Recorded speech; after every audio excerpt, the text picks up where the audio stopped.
Thyroid levels कम होना या ज्यादा होना और थायराइड के प्रॉब्लम्स हाल फिलहाल में बहुत कॉमनली पाए जा रहे हैं। तो ये थायराइड लेवल्स अगर कंट्रोल में ना हो तो प्रेगनेंसी आने में क्या मुश्किलें हो सकती है या प्रेगनेंसी आने के बाद माँ में या बच्चे में क्या प्रॉब्लम्स आ सकते हैं, इस वीडियो के जरिए हम देखेंगे। मैं doctor jasmine Salkar, clinical head and consultant reproductive medicine, Hegde fertility, Malakpet branch से। तो अगर थायराइड हार्मोन्स आपके कंट्रोल में ना हो, जो कि हम एक ब्लड टेस्ट द्वारा TSH लेवल्स में चेक कर सकते हैं।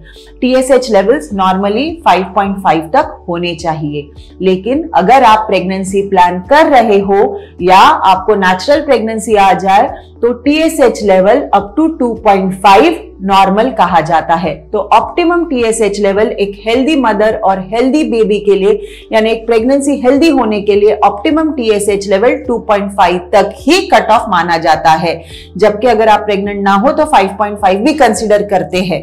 लेकिन ये बहुत जरूरी है आपका समझना कि अगर आप प्रेगनेंसी प्लान कर रहे हैं या आप प्रेग्नेंट हो तो थायराइड का cut off value is 2.5। Thyroid levels control में ना होने से ये एक प्रेगनेंसी आने में भी मुश्किलें कॉज कर सकता है। मतलब प्रेगनेंसी इनफर्टिलिटी भी थायराइड हार्मोन्स कंट्रोल में ना होने से हो सकती है।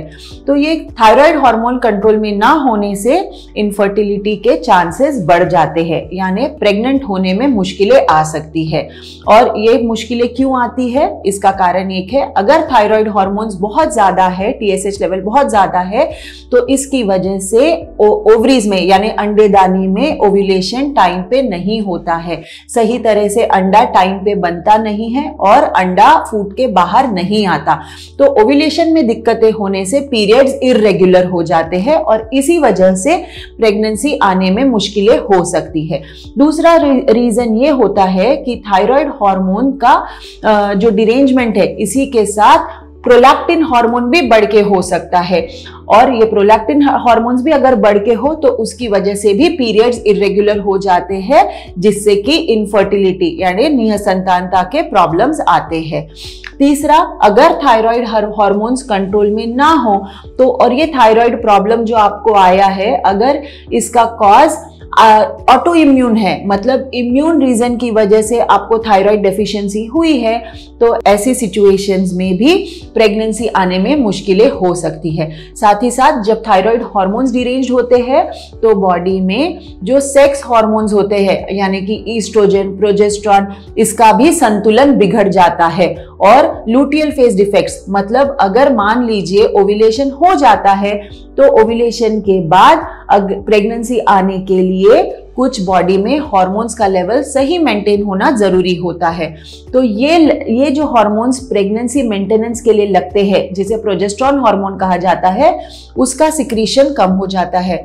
उसका अगर सिक्रीशन कम हो जाए, अगर उसकी डेफिशिएंसी हो जाए तो प्रेगनेंसी आने में, लूटियल फेज डिफेक्ट की वजह से भी प्रेगनेंसी आने में मुश्किलें हो सकती है।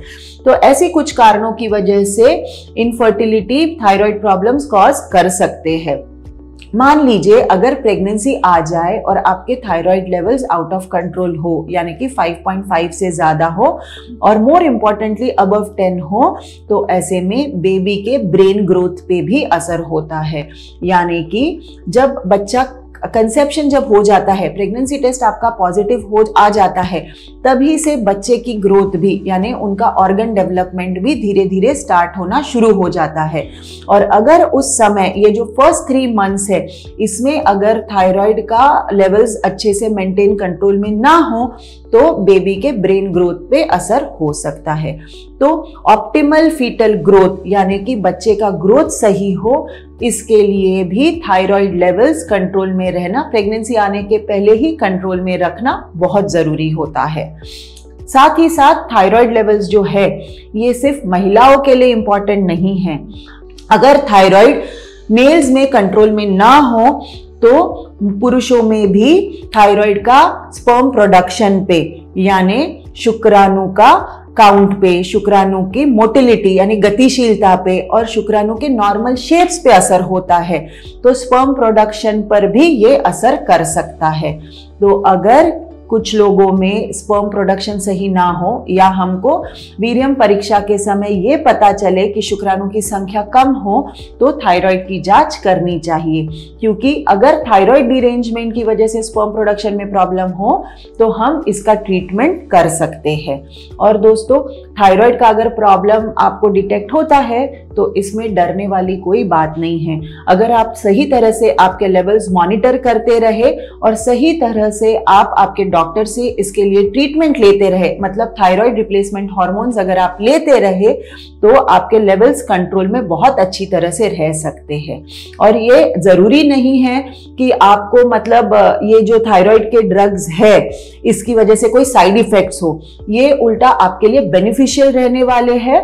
और रेगुलरली मेडिकेशन लेने से अगर थायराइड हार्मोन हम लेवल मेंटेन करते हैं तो थायराइड का रोल सिर्फ प्रेगनेंसी आने के लिए या प्रेगनेंसी आने के बाद नहीं, ओवरऑल हमारे बॉडी के नॉर्मल फंक्शन के लिए भी बहुत जरूरी है। तो ये टैबलेट थायराइड रिप्लेसमेंट लेकर आप इसे बहुत अच्छी तरह कंट्रोल में रख सकते हैं। धन्यवाद।